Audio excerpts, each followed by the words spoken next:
আমার দিনই ভাই ও বোনেরা, দুনিয়ায় চলতে ফিরতে কত মানুষকে চিনেন বা না চিনেন, তাদের সাথে আপনাদের কতই সম্পর্ক ভালো, কিন্তু আল্লাহর সাথে কেন দুশ্মনী, আল্লাহর সাথে কেন সম্পর্ক খারাপ রাখছেন? দুনিয়ার সমস্ত কিছু ঠিক রাখবে, আপনি যে ঘুম পাইয়া ফজরের নামাজটাতে ছাইরা দিলেন, এই ঘুমের জন্য মানুষ ওষুধ খেয়ে ঘুমাইতে পারে না। আল্লাহর হস্তে ফজরের নামাজ পড়েন। এই পৃথিবীতে আল্লাহর সবচেয়ে বড় হুকুম হলো নামাজ।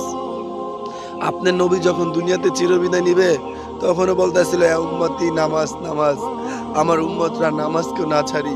এই শীতের মৌসুম একটু শীত পায়া ওই কম্বলের ভিতরে ঢুইকা ফজরের নামাজটা পড়লেন না।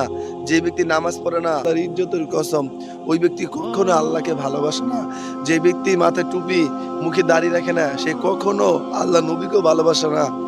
আবার বলেন, হাসর ময়দানে আল্লাহ নবী সুপারিশ করবে, শোন আল্লাহর আরশ সাজাবেন, নিচে ছায়া পাবেন। কিভাবে পাবেন?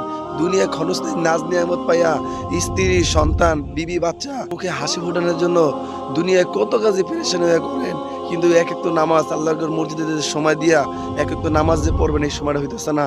আমার দিনী ভাই ও বোনেরা, আল্লাহর রস্তে আপনার বানানোওয়ালাকে চিনেন। যে হাসর মিজান ফুলসিরাতে কেউ আপনাকে চিনবে না, না আপনার জন্মদাদা বাবা চিনবে, না আপনার মা চিনবে, না আমার আত্মীয় স্বজন ভাই বন্ধু কেউ আপনাকে চিনবে না। যদি কেউ চিনে, আপনি নবী চিনবে।